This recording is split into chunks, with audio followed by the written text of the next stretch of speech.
Hello, you're listening to Storytelling Saga, the podcast that shares stories. I'm your host, Allie, and this week I'm joined by Executive Creative Director and author of Magoo and His Magic Poo, Howie Ronay. Welcome, Howie.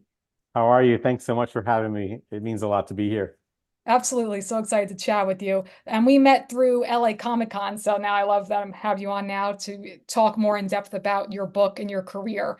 But to start, Howie, I wanted to ask you about like your background in advertising. And I understand you have a BS in advertising at University of Delaware. So I'd love to hear about that for you. Yeah, it's funny to have a BS in advertising. I always thought it means Bachelor of Science, of course, but in that context, it's kind of funny. Yeah, I went to University of Delaware after high school a few moons ago. I always thought I would be an illustrator. I went to Delaware thinking that I'd be a fine artist. I was always drawing as a kid, always sketching, always copying cartoons and things like of that nature. And I went to school and I got in through the fine art program based on, I guess, illustrations I'd done in high school. And then after the first year, my freshman year in Delaware, this teacher, his name is Ray Nichols. He had this big bushy beard, really intimidating fella. He came up to us, the freshman artists, the illustrators, and said he would like us to try out for their visual communications program, which was the advertising and design program. I had never even considered that, although my uncle had been in advertising in New York in the big agencies for a while. I'd never really thought about that. So he basically encouraged us to put together our fine art work, put a portfolio together. And back then, you would submit it. There were about 60 portfolios that went, and they took 40 students to go into the sophomore advertising program. And you got a letter notifying if you made the cut or not in the summer. And that was really tense. So I remember getting the letter from Delaware from the advertising program, and I read it and I got in, and that started a very different path for me. So that was interesting. That's so cool. And so I know obviously you've done all of these fantastic ads. I was like checking out your work on your website. And so I'd love to hear about like this in particular, the viral ad that you did for Kmart, Ship My Pants. Like, first of all, fantastic wordplay. You can't go wrong with poop joke, like, anything like that. It's too funny. Similar with your book, as we'll get into, of course. But so tell me about like the concept a little bit about that in particular. Yeah, it's a funny story. In order to do really great advertising in being a creative in advertising, you need the right opportunity and the right client. Many creatives can come up with great work, but many clients are too conservative to really let you swing for the fences. So you're looking for those opportunities that are few and far between a lot of times. But we were working on Kmart. I didn't want to work on Kmart. No one really wanted to work on Kmart, but they got a new brand manager and he wanted funny. They had always done like slice of life vignettes. Oh, the mom's feeding the kid or taking them on a car ride to the store and getting what you need for a picnic, and price points and blue light specials and all that stuff. But this guy wanted funny.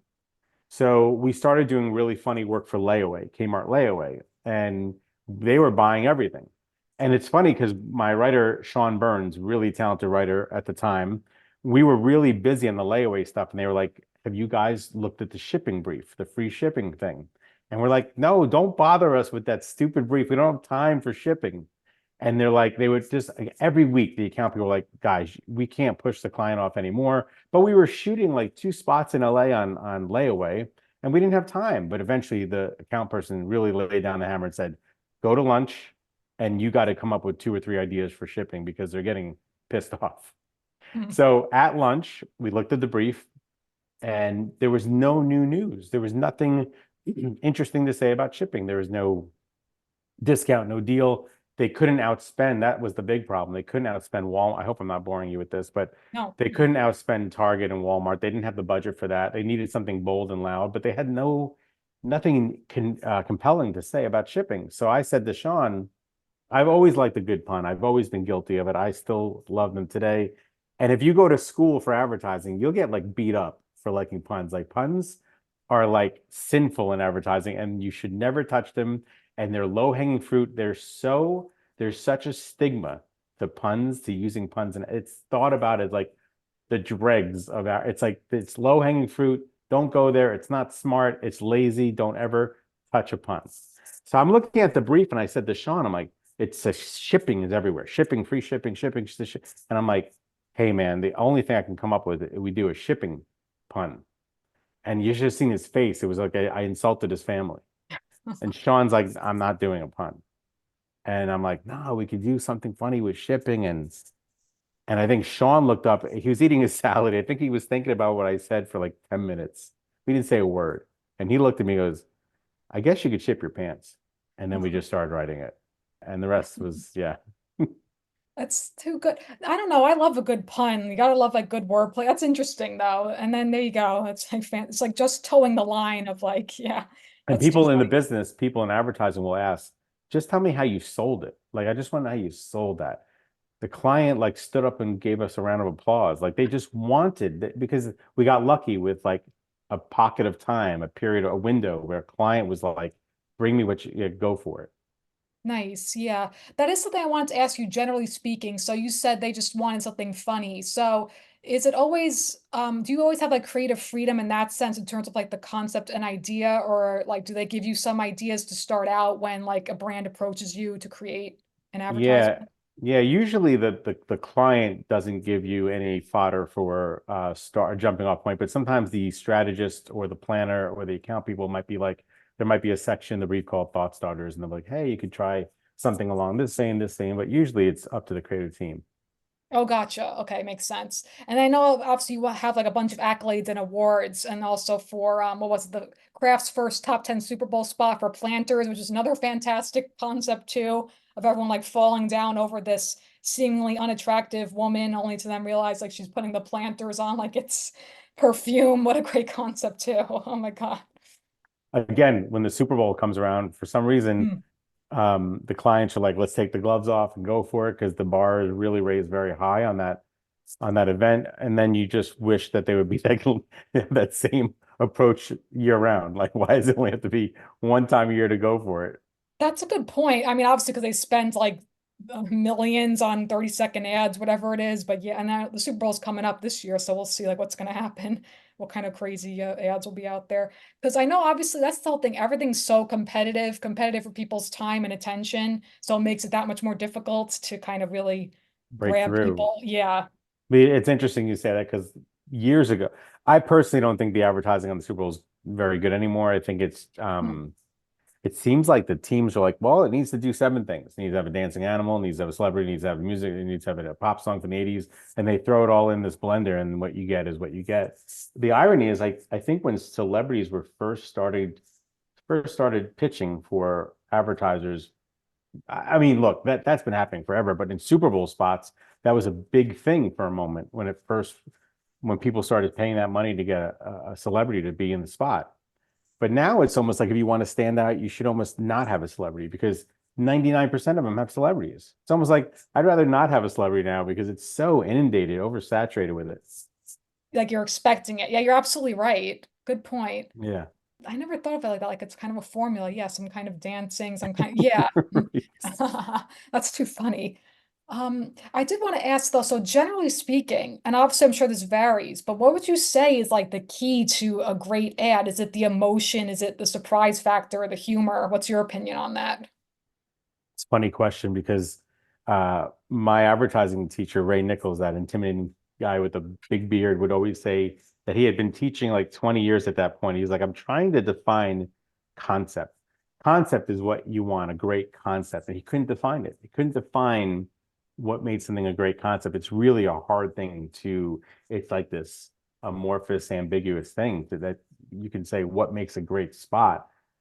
I always feel like the best advertising almost takes like old elements, puts them together in a new way, and creates a new meaning. But I think the best creatives are really good strategists, and they can take a brief, what the client wants to do, distill it down to a very simple thought, and then serve that benefit up in a really refreshing way.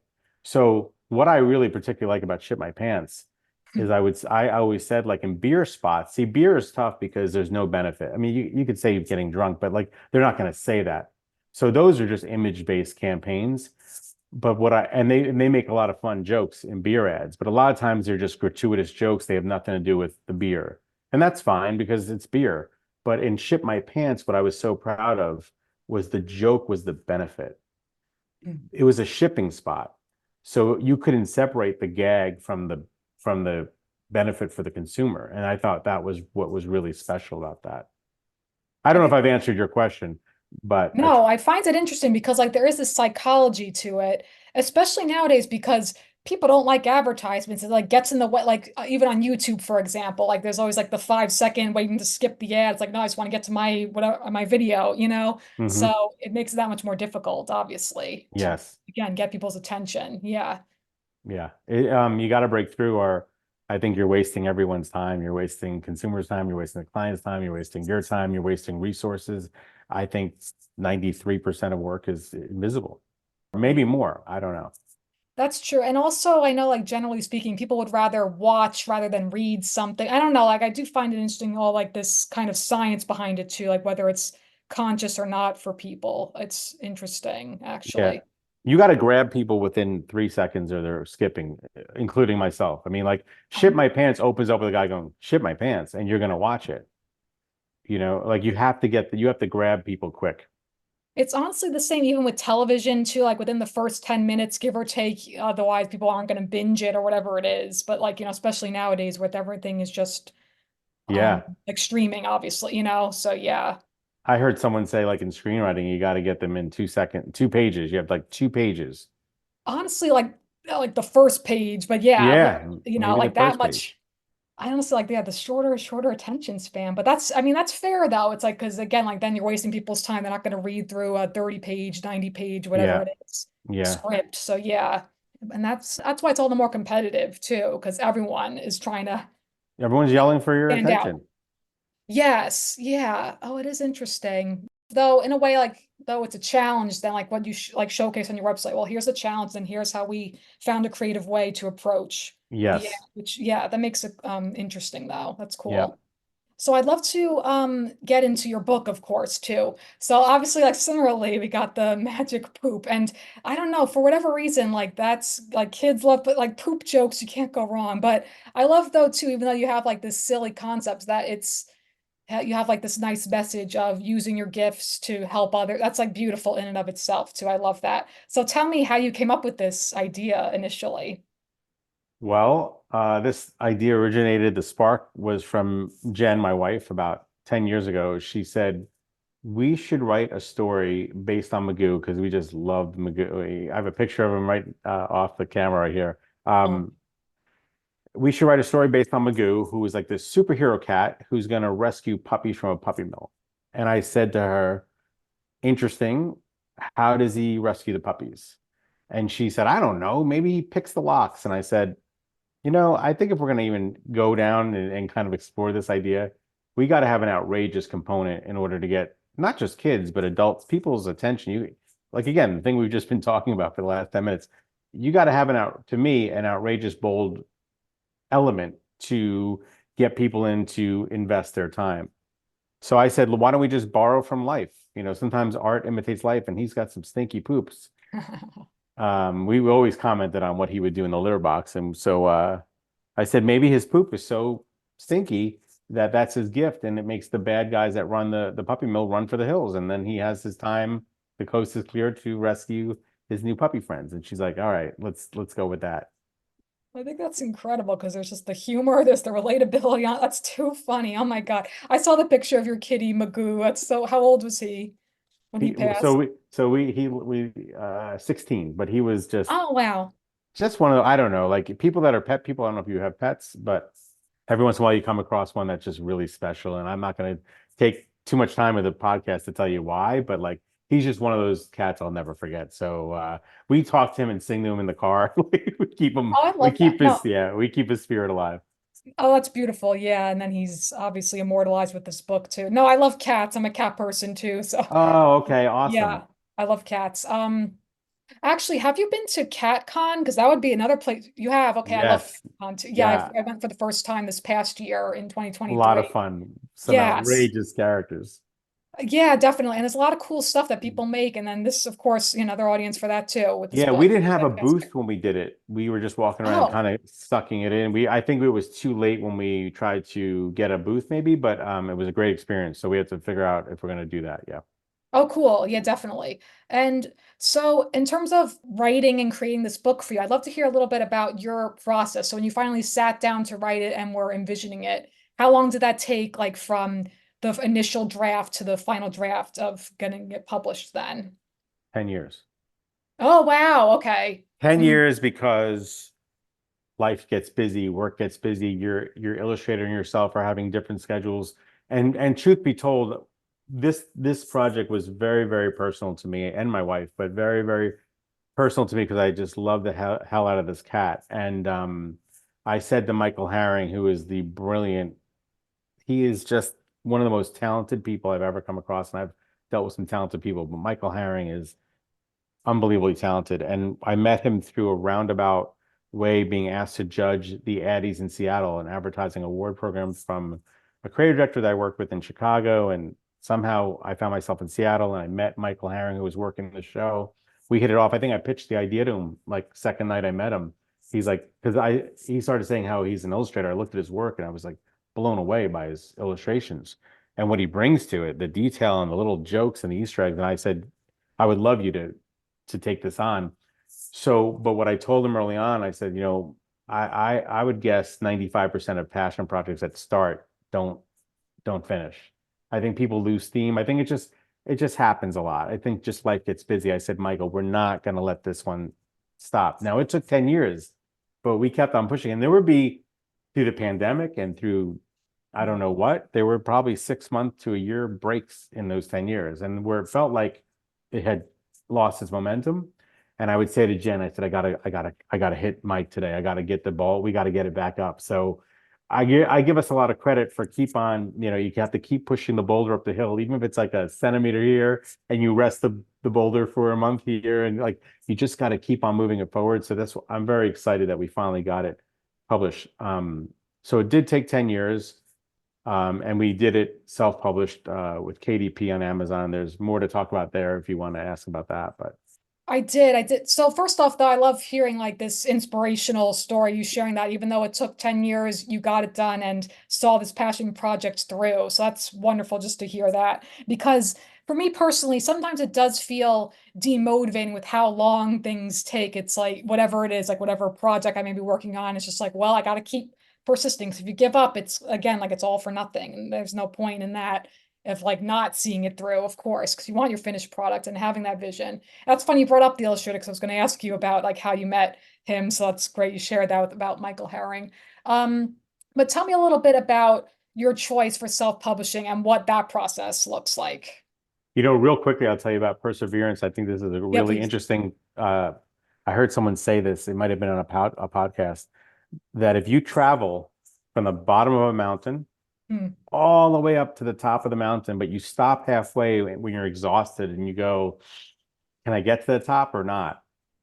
The people that turn back around from the halfway point and get back to the base, and the people that at the midway point go to the top have traveled the same distance, Oh, which is absolutely. really a profound thought. It real wow, yes. Oh, I love that. That's fantastic. Yeah. Absolutely. So, oh, KDP. So what happened was Hmm. we started sending the book to a couple editors, Hmm. and the editor, a couple, only a couple, a few, and they got back and truth be told, they said this is really, I think they liked the story. But they said technically you're not writing in the right pentameter. You're not stressing the right maybe beat. You're not, and they would give the book, they gave like a couple stanzas back in correct pentameter, correct Hmm. rhythm, beat. And I didn't like what was happening with the book. It lost something, and I'm not saying it was their job to then make it work. I think they were showing examples of like the right stresses and I was like, what? I just feel like I don't know, I've always enjoyed rhyming. And ever since I was little, I would like rhymes and I just kind of like the way I did it. That's not to mean like you shouldn't stay open to improving because as I'm writing the second book for Magoo, I'm definitely trying to keep beats and stresses much more evident and to the forefront. But eventually I said to Jen, my wife, I said, I think we just should self-publish it and just do what we want. And I don't want that to sound again like ignorant or like it just it just felt like the right thing to do. So we pursued KDP publishing on Amazon. And that took a minute to figure out the formatting, and that got a little frustrating with Michael and I figuring out what the format had to be, and we got proofs back that were wrong, and that's just part of R&D and part of the experience. But once the proof came back right, that's a magic moment. I'm sure finally like seeing it all coming together after years and years of hard work. Yeah, oh, that's wonderful though to hear. I did want to actually ask you about rhyming because I know that's like a difficult thing in and of itself. Because in a way, it's like, of course, it's a rhythm. And the thing too, obviously, with picture books is they're meant to be read out loud. So like there's like this performative aspect to it as well. So that certainly like adds to the story. What's your thoughts on that? Yeah, I've always found rhyming a very engaging, captivating method to both write and read. As a kid, I don't think I read a lot of books when I was little, but I remember Dr. Seuss just jumped out. I mean, who doesn't love Dr. Seuss? There's just something, I think there's a little riddle that is connecting every time. There's a little puzzle in your brain then, and there's a reward in your brain going off when you read a sound and a sentence ends in a sound, you don't know where it's going and it ends in another similar sound. I think there's just some kind of like reward response thing happening in your brain that makes it pleasurable. For me, I've always enjoyed writing like that, so it was a no-brainer to make Magoo a rhyming book. But I think the trick to make a really good rhyming book, yeah, there's beats and there's measures, that's really important. But I think the rhyming that you're doing, the word that's going to hit the other word, that's every other stanza that's going to sound like that word, I think the more unexpected that word can be, but it sounds like that word is special.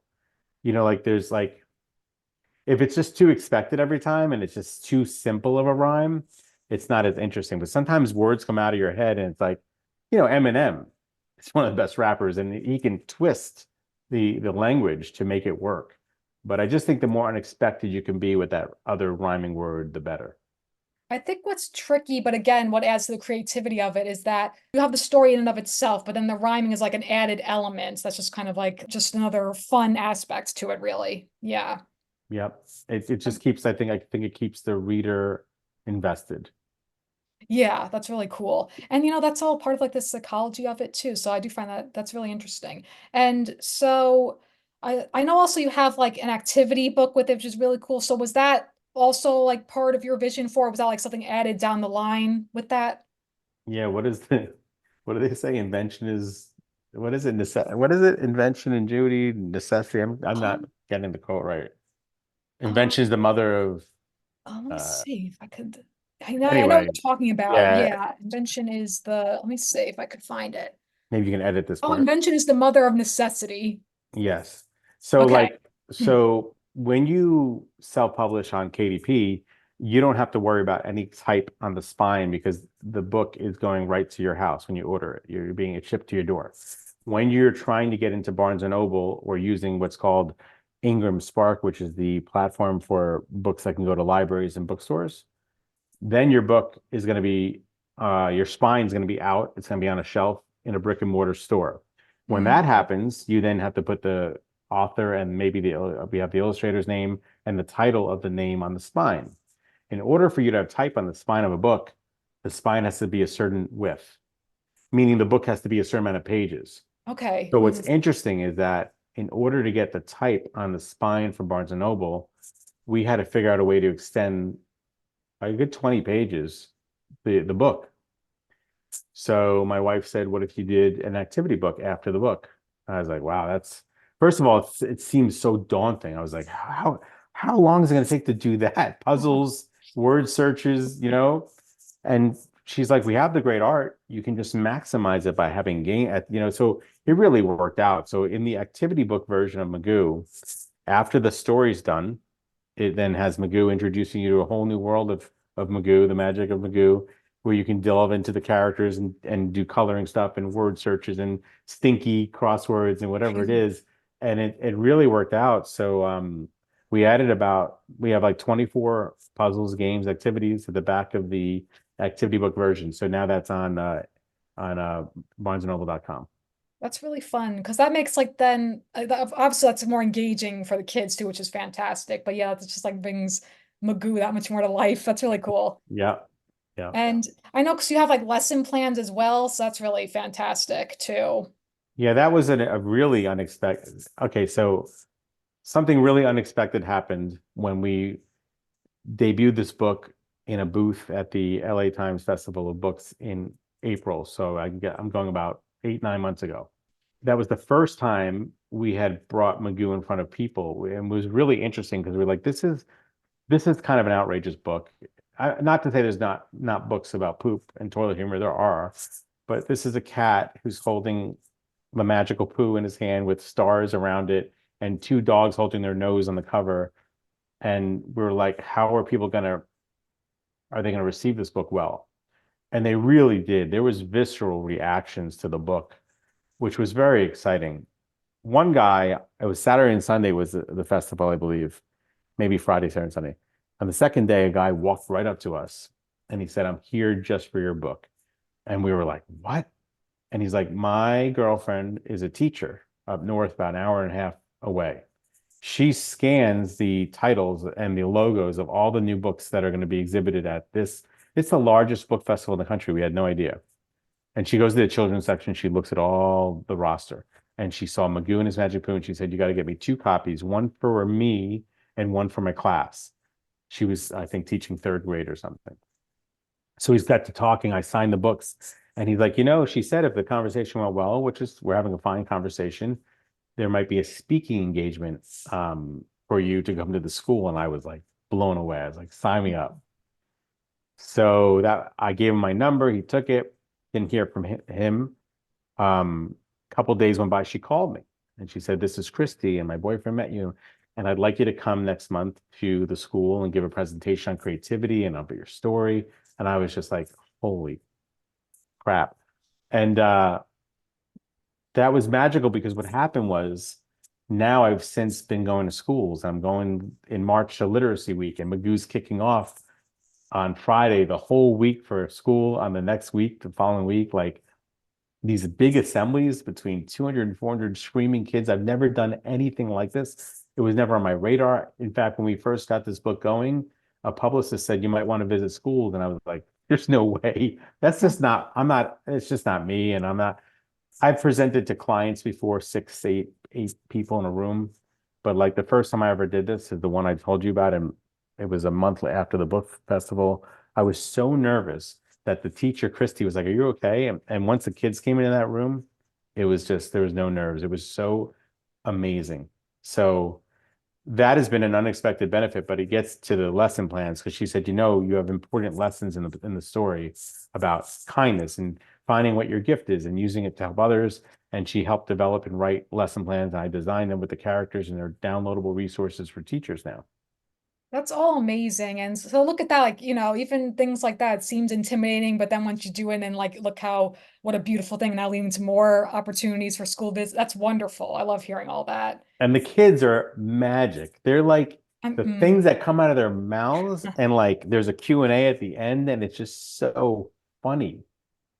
I'm sure. The thing is, too, is like kids are so honest too. Like obviously, so that's why you get like that visceral reaction of excitement or laughter, whatever it may be. That's like wonderful too. So because that'd be brutal if it's like, so that's No, no, so it's been wonderful. That it's been mm. if it was if because my wife's like she braced me for the first one. She's like, now remember, if kids don't like you, this thing could be really quiet. It could be uncomfortable. Just get through it and say you did it and go home. But I'm telling you, like they were screaming at the top of their lungs. There was a lineup for autographs. They wanted me to sign their shirts. I'm like, it was just so ridiculously funny, but so like sweet. One girl came up to me and she was so quiet after the thing, and she had her hand like closed in a fist. Mm. And I'm like, and she tapped me, and I turned around and she just held her hand over mine. It was a pink seashell. Like, I want you to have this. That's beautiful. Oh You my know, God. and I still have it. I love that. See like this just connection. That's beautiful and then like motivating. So do you read the book to them and then like discuss like yeah, I'd love to hear like an overview of like the actual Yeah, stuff you talk the about. presentation's called the Magic of Creativity and Kindness. And Oh, it really beautiful. starts with my growing up in New Jersey, which is a funny segue to be like, that's a really smelly state. So, of course, an author from a smelly state, ended up writing this book. And then it goes into a fun question like, who likes cookies? And they're like going crazy about cookies. And like, what is he talking about? And I Mm. go into my advertising career about Chips Ahoy cookies and making cookies sing and dance. And what would you do to make a Chips Ahoy cookie come to life. And they're like, I would give him sunglasses and I would give him dragon wings made out of chocolate. And there's like a discussion about what they would do. And I'm trying to really foster creativity and telling them that, like, even though I always thought you had to go into advertising or be a writer or an illustrator to be creative, you can grow up to be the most creative dentist, most creative mechanic, most creative doctor, most creative lawyer. You can be a cake designer, whatever you want to do, you can be creative. And I think they really think that's a really cool message. And then we go into, so how does someone who's coming up with ads start writing children's books? And a slide comes up with Magoo and I say it's all his fault. And we talk about his stinky poops and they think that's really funny. And then it goes into I read the story and then there's a Q&A, which is great. And I make sure that they understand that the real main message, like we've talked about, is that every one of you, every one of us is a superhero and we all have a unique gift. And it doesn't matter if you find that gift when you're 5 or when you're 85. But when you find what it is, that talent, that special gift, you use it to help others, use it to make the world a little bit better. You use it for good. That's why one of the taglines for Magoo, which is funny, is do good. Oh, that's beautiful in and of itself too. I love hearing that perspective you just shared of like creativity in all these different fields too, whatever it may be. What you just said, dentist and all that stuff. That's a good perspective as well. Because Yeah, I it's tell them as long as you have a better or new idea of doing something, there's the innovations. That's creativity in science yeah. and tech and whatever. That's the whole thing because with children, obviously, like you have this broad imagination. Anything could just be like silly and fun. But then like as we get older as adults, it's like we have to still like kind of foster that like inner child too, and All the like time. going back to just that spark of sheer madness and creativity, whatever crazy idea pops into your head. Yeah. Absolutely. Absolutely. Hmm. So when I leave those assemblies, as they're called, I always want them to remember that, like, everyone has a gift. You can use it for good and you can be creative in anything you want to do. And so those are really two of the big takeaways. That's beautiful. And so it's all like elementary age school kids too. Yeah, it's funny. So it's been elementary, K through 5, and Hmm. then the teacher, Christy, who's just become one of our biggest, she's just a great, great friend. One of the most generosity of spirit is off the charts. Like she's always just like wanted to help Magoo, and she just wants to, she's connected me to, I just got connected to another school that is going to be another visit, and she's just been unbelievable. But one of her friends is a teacher of high school students. So I was like, oh, okay, interesting. I said, let me think about it. If I do that presentation, I'm gonna shit my pants is gonna be the first thing they see. Because for high schoolers, you gotta let them know that you're legit, right? Right. Yeah. So you start with that kind of thing and then go into, I think that was called where creativity can take you, because it really can take you to amazing places. And these are all creative writing students, actually. It's a very specified school. And what happened was I was scheduled to do it in October, and my uncle passed, actually. And so I Oh. had to leave town for a funeral. So we're hoping to reschedule that. But the high school thing is interesting because we've had a couple 16, 17-year-old girls, Comic-Con and at one of the other festivals, that come up to the poster, the big cover, and go, stop it. And they get such a kick out of the book. And so I don't, I've always thought this, but I'm getting more evidence that it's not just a kid's book. I think college kids think this book is funny.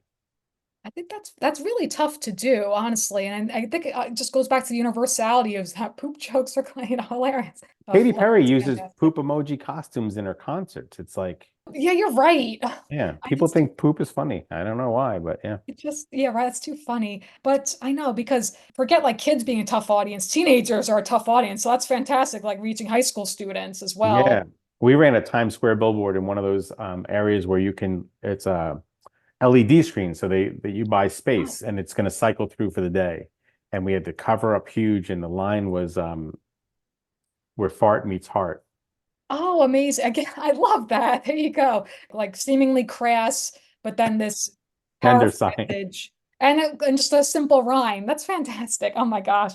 So tell me also about like the merch and everything as well with Magoo. Yeah, I think that again, that was unexpected. That was because kids were asking, "Hey, where can I buy a shirt at the assemblies?" So I was like, "We don't have them for sale." And then we're like, "We better get them for sale." So Mm. we just basically took the book cover on put on the shirt, and then there's been some funny phrases coming out of Comic-Con through a conversation. Pooper hero, America's favorite pooper hero. So that can become Oh, another merch line on the Magoo thing. But we actually instilled the help of someone that was better versed in the printful Squarespace world than we were. They figured out there's like intricate things like shipping and weights and the way that these platforms are designed, they're not always the most intuitive. So we had help on that. But yeah, now it's up, and now it's up to us to promote it and get more merch on the site. Oh, very cool. It's exciting how much it's like it's expanding. That's really fantastic. And so obviously I met you and your wife Jen at LA Comic Con. So tell me a little bit actually about the process of getting a booth and that kind of stuff. Yeah, I think there was an approval process. I don't know how stringent it is. I really don't know. You fill out an application, you tell them what you're selling, what I think the main message of your goods are, the book.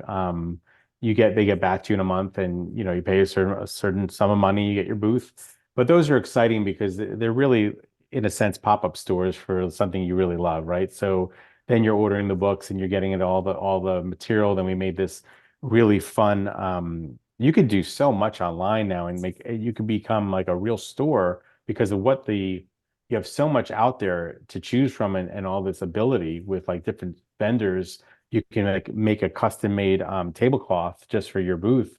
And we had a really funny idea of superheroes holding their nose. And it said there's a new superhero in town because he's a superhero count. Yeah, so we put it all together, we got approved, and it's been maybe the third or fourth kind of booth we've had, and sold books and had great conversations with people. And a lot of parents really like they they just really get a kick out of the idea. And one guy came back the next day and said, I didn't get it yesterday, but I was so worried you'd be sold out today, and I'm so happy that you're still here. And like it really, nobody knows about Magoo. Just to be really, the awareness that we have is probably in the country 0.000000001%. Nobody really knows about us. We have like we're growing on Instagram, and we actually now want to take the leap to do ads on Amazon and Instagram. We haven't really, and Facebook, our Facebook thing's not really up. It's started. But we've really just kind of been posting organically and sending to reviewers, and that's a slow process. But when they review it, 99% of them are really favorable, and then people have really great comments. But I guess the mission now is to scale it through, because book festivals are great, but that's like lugging your wares to a thing, physical space, and there's the internet. So we need to really now learn Amazon ads and all that stuff. Yeah, it's like kind of again broadening your reach too, because that's the whole thing. Obviously, with self-publishing, it's like you're doing it all yourself. So there's certainly, I'm sure, like challenges, but then all these opportunities in it as well. But do you have more upcoming conventions you'll be attending this year? Yeah, so I do think, like, based on what I was just saying, like I think we thought that last year was a great year with the connection with people, consumers and readers at these convention and Comic-Con and LA Times and OC Children's Festival. But that is not the most efficient use of, I think, resources right now. I think we're going to shift um, resources to online advertising and Amazon ads. But the schools are still a place for me to connect with audiences, and that has the ability for people to spread the word. Now, the interesting challenge of Magoo is that the kids go crazy, but a lot of them are too young to be on social media. So like Mhm. that's a little trick. So relying on teachers for telling other teachers and getting to other schools. But maybe, it would be interesting to go to an older audience. And you know what's funny? K through 5 is really, really receptive. I would assume, don't know, but maybe like middle school is like the toughest audience. And maybe high school is easier in a way because they've kind of gone through the 12, 13-year-old thing, and now they're like getting ready for college. There's a little bit more maturity and season there.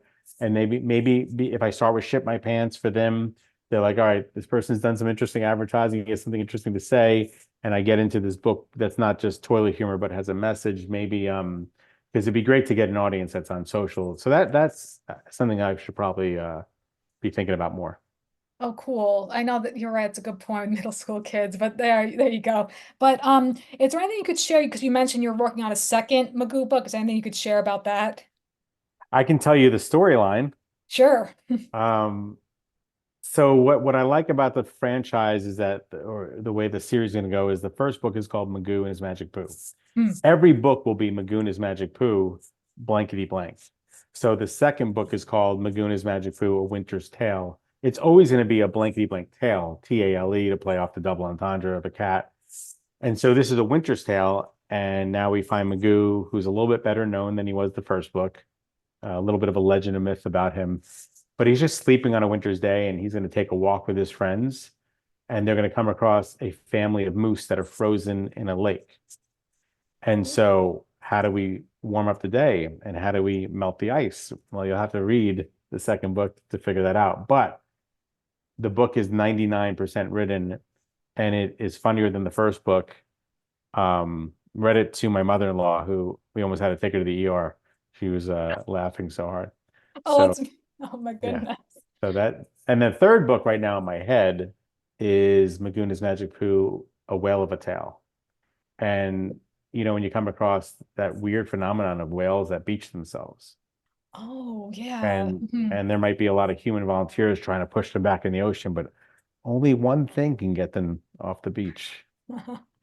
Oh my goodness, I love that. That's too hilarious. That is actually something I wanted to ask you about as you're writing before you actually publish the book, in terms of like who you do, like do you share it with your family, with friends, like how you like kind of are developing it as you work on it? Yeah, I don't know that there's been an official process, but we did share the book in an early stage with my wife's family. I don't know what year that was. And and when we read it, we walked away. I think Jen and I went upstairs that night and we were like, the book is good, but it takes too long to get funny. And like we Oh, were talking before, you need to like you can't be waiting forever to get to the jokes of this thing. So even the first page of this book now says something like Magoo is a cat with a belly that's smushy. He's got a story for you about his famous tushy. Like the first, the 16th word is tushy. mhm, So we start quick. And so it was her family. And now I think because we have connected with some people to teach her, the mhm. network in schools, that's an interesting pool of beta readers to say, hey, here's the second book. What do you think? And now I think we have more people to reach out to. Oh, that's Objective cool. voices. I was gonna say like sharing it with like students like earlier on or whatever. Yeah, that's cool. Like the younger Yeah. audience. Yeah. Oh, very nice. First of all, just like it's been an absolute pleasure just hearing all this, Howie. It's been like very inspiring, and I appreciate you like sharing about all of this. So in terms of your second book, are you planning also on self-publishing that one as well? I think so. Like Jen and I see big things for this cat. We just feel like it's gonna do some magical things. It gets a very, very on the website. I don't know if you got a chance to look at the kids screaming, but it gets a very visceral reaction, which is so it's the greatest thing you can do. You can put your heart on your sleeve and talk about something that means something to you, and there's no client and there's no boss telling you what to do, and it's just you and your story. And for people to react like that is it's the most special thing that's happened to me in my career and in my creative journey, I guess I would say. So we see big things from Magoo. We're gonna do what we're doing until it takes another path and finds another avenue, and maybe that's a publisher or this or that, or someone steps in, but like we're just going to keep doing what we're doing right now. I know that's beautiful. I know, you could possibly see down the line, maybe, I don't know, Magoo plushies, maybe like videos, like you were saying, maximizing your content with all that. So who knows? We'll see where Magoo goes with his magic. Someone said at Comic-Con, he's like, Where's the game? Where's the video game?" Oh, So yeah, so oh, I yeah. could see that. Oh, definitely. Oh man, there you go. Like broadening into other like avenues. That's Yeah. fantastic. I think the But most exciting thing, honestly, was like I love the first book so much that I was like, oh, I hope there's other tales. I hope there's other stories, and there are. So that's a really good sign when there's different ways to pull out the premise and let him use his gifts in other ways in different stories, different scenarios. oh, absolutely. That's true. And so you're still working with Howie as well for the next book? Michael Herring. Oh, Herring. Why am I saying Yeah. No, how all my good. All bad. good. You're Howie. All good. Yeah. So Apologies. we got to find the time for him to, it's a definitely a lift for him to illustrate it. So it's going to take a minute, but we'll find that time when it's right. Yeah. Have you He knows present book number two. What? have you presented with him at all with the book or no? No, Like, not quite, not till it's oh, finished, but it's soon. oh, cool. Oh, nice. That's exciting though. Oh, very Yeah. cool. Yeah. And And then so he's really the illustrator has to do it. So yeah. so you're basically planning on making Magoo like a whole book series. That's fantastic. Like different scenarios. Yeah. Then There's do you definitely plan, three in my head right now, and then there's inklings of others. Yeah, but then do you plan on perhaps expanding that world with other animals, or you're just sticking with like Magoo for the time being? possibly, possibly. Let's see. Make it a whole Magoo universe. Oh, Like how everything's like its own Magooverse, universe. Yeah, Magooniverse, universe. Listen, all these word plays and puns, like you said earlier, pooper hero, was that what a it was? pooperverse. Oh my God, that's so hilarious. But so as we're wrapping We up, need Howie, I lunch would say, boxes and bed sheets, right? Yeah. oh, definitely. Oh my gosh. Yeah, see, oh man, there's so many opportunities for all that. But so I love asking, generally speaking, I love asking about advice. So what advice would you care to share, generally speaking, whether it's career advice, advice for authors, advice for young people, creative field, anything you care to share? One of the mantras that Jen and I live by is say yes. Say yes to the universe. And if I had not said yes to that opportunity to go speak to a school, wow, I don't know where we would be. Like, just say yes. Get out of your comfort zone, stretch, learn, like this is a whole new adventure that I had never seen coming. I was in the advertising in that lane in the big agency world for a long time. Came out to Los Angeles, and it just has more of a entrepreneurial spirit, and you meet really industrious people. And decided to go freelance, and this book happened. And like I said, say yes. The opportunities that come, you don't see them coming. I see this as a second chapter. Like advertising's been amazing, but it's done that for a long time, and people often tell me that they sense the excitement when I talk about this book, and I just get really excited about it. So yeah. That's beautiful. I Say understand yes. That's the advice. the passion. Well said. Yes, agree, because you never know what it could lead to. That's fantastic. So please let everyone know where they can find you on social media, where they can find Magoo, anything else you want to share. Yeah, Magoo is on Instagram at Magoo and his magic. On TikTok, it's at Magoo and his magic with hyphens like Magoo. What's the lower, not the hyphen, the one that's a little lower, but it's like a dash or Magoo and his magic separated by three lines. The website is magooandhismagic.com. And yeah, and Facebook's not fully up yet, but it will be soon. Oh, cool. And then Yeah. upcoming school visits, like you said, that's fantastic. And if anyone wants any merch, it's on the website on shop. Yeah. Perfect. Thanks so much for your time. I really appreciate it. Thank you for having me. I love discussing all things creativity, and if this can inspire anyone, that's all the better. Absolutely. Yeah. So wonderful. And with that, that's going to conclude this week's episode of Storytelling Saga. Be sure to check out storytellingsaga.com. And as always, feel free to send me any questions, comments, or writing prompts by emailing me at storytellingsaga@gmail.com. Until next time, thank you for listening, and remember, write what you love.